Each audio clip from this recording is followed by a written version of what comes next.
Napauwi si Fabian bigla. King Kong, ayun na nga yung multo. Tingnan natin. Mukhang aabot naman. Lord! Magiging retribution ba ito? Pumasok si Fabian, pero huwag niyong kakalimutan!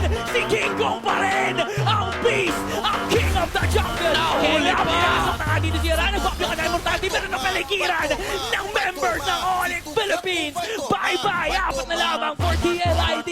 Onyx Philippines secures the Lord! Ito yung kapag natalo sila, matutulog si Fabian, tatanong niya sa sarili niya, ba't pa ako nag-recall?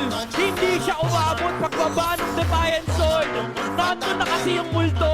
Nawala yung pang-hunting nila sa Hanzo.